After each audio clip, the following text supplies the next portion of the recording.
Shalom, shalom. Welcome to Elijah Raven's Ministry.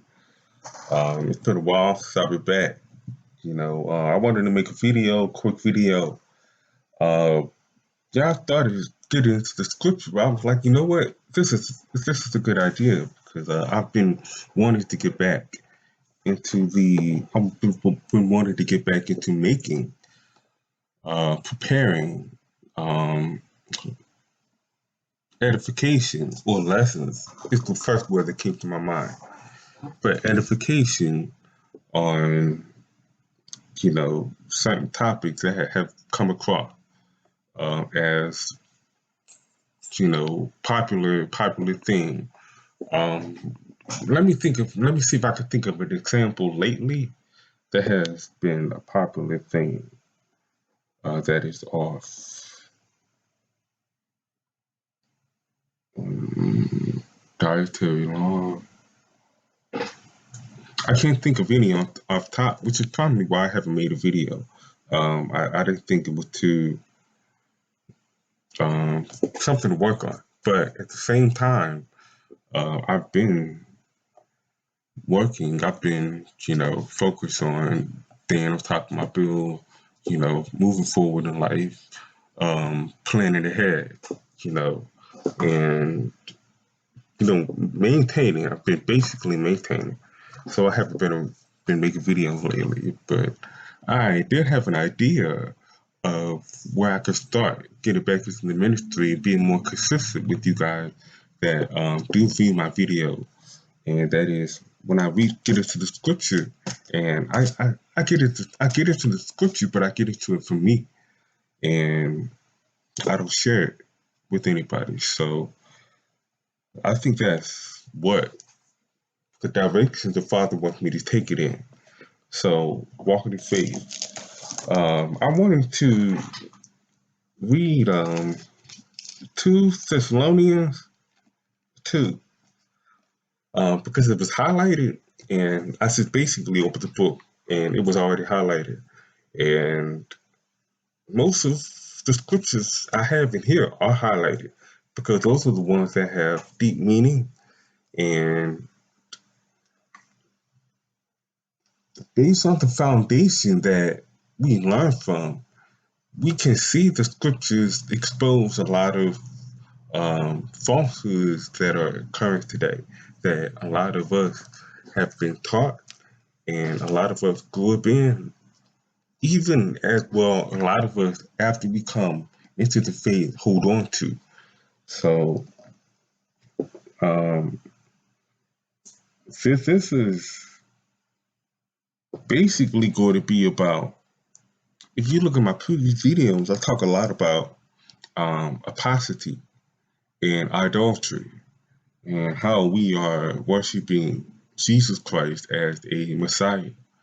And I feel very passionately about that because while I grew up a Christian, I always had questions about that particular figure, and I always doubted.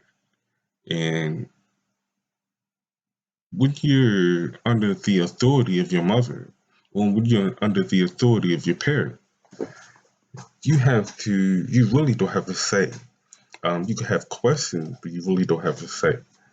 So when there's an opportunity in your life where you've been given, exposed to some information or met someone or ran across something on the internet, and it takes you, it makes you, it answers some of your questions, then you start to take it a little deeper.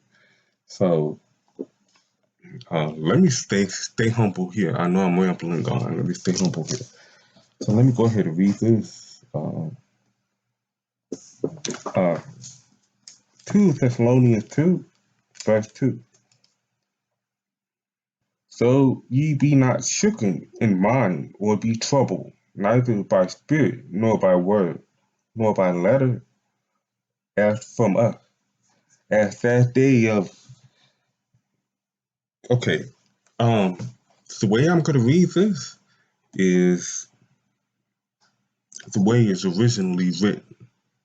In other words, the way I'm going to read this is different from the way you got to read it because it was translated. For one, it was translated into English from the Greek language. It wasn't translated into English from the Hebrew language. It was translated from Hebrew to Greek. Okay, so the Greek language is basically what the English language is based on. That's something we have to understand.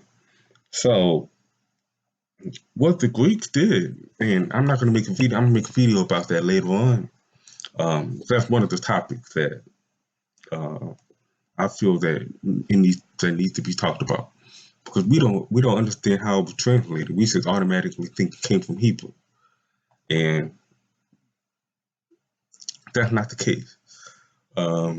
Even in the Old Testament, there have been, in fact, I have the magazine somewhere, but there has been proof that the book of Isaiah, the book of Jeremiah, was found in the Dead Sea Scroll, but it was written, I think it was written in Greek. I'm going to, let me retract that. I read that somewhere, but I'm going to show it to you guys rather than actually quote it off the top of my head, because it was either written, it was found, no. Yeah, they found the book of Isaiah, the book of Jeremiah. But I forgot what language they found in it. So let me go ahead and get that. But the point I'm making is this. Um, the name, we get into the end of verse 2, it has the word Christ. Christ is the Greek word. Christ, it comes from the word Christo. And Christ has no Hebrew roots. There's no Hebrew word for Christ. Because the Hebrew word for Messiah is Hamashiach. But Messiah is an English word. It's just like Christ is the English word. Messiah has a Greek root, which is called Messiahs. That's where Messiah comes from, that Greek root. Okay, so when I read the scripture, I'm going to read it in the context that it was supposed to be written in, even though I'm going to read different. All right, so let me work on this. All right, that ye be not soon shaken in mind, or be troubled, neither by spirit, nor by word, nor by letter, as from us, as the day of Joshua is at hand. Let no man deceive you by any means, for that day shall not come, except there be a falling away first, and that the man of sin be revealed, the son of perdition, who opposes and exalted himself above all that is called Elohim, or that is worshipped, so that he as Elohim sit in the temple of Yah, showing himself that he is Elohim. Remember ye not that when I was with you, I told you these things, and now ye know what withholdeth that he might be revealed in his time. For the mystery of iniquity doth already work.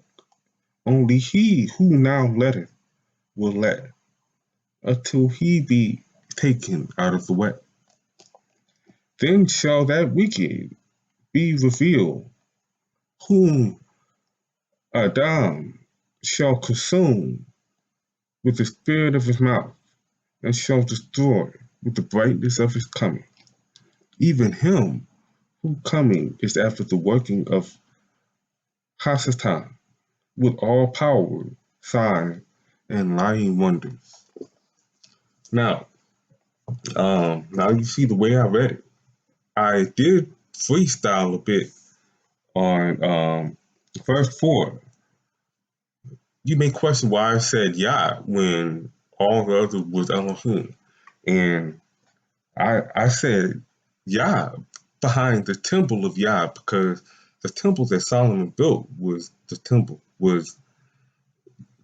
of Yah. So at the time, the Jews call it Solomon Temple, but at the time that we were living in Israel, it was the temple of Yah. So and on verse on verse 8,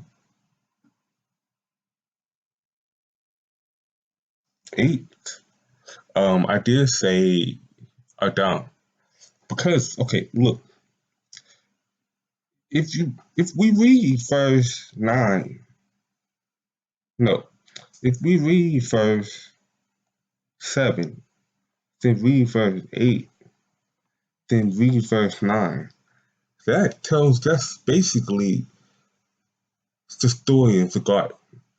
Because verse 8, and then shall that wicked be revealed. Who gave you the fruit? Who told you to eat the fruit? And then the, the serpent was revealed. And Yah punished and cursed the serpent, right? Okay. Whom Adam shall consume with the spirit of his mouth, and shall destroy with the brightness of his coming. So since Adam fell, sin came into the world.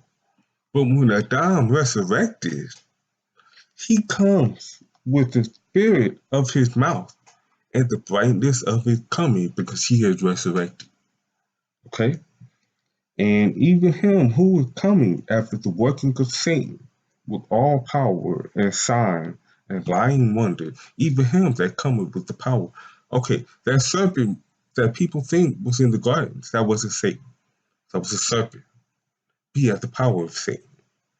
So when we read that in context, we've been getting it, reading and understanding. So I mean that was highlighted as a very deep verse for me. So I wanted to share that with you guys. But I hope you was able to get some understanding from this, and hopefully Yah is leading me in the direction that He wants me to continue this ministry. Because I do know it takes, I may make a video once every 3 to 6 months, 4 months, you know. But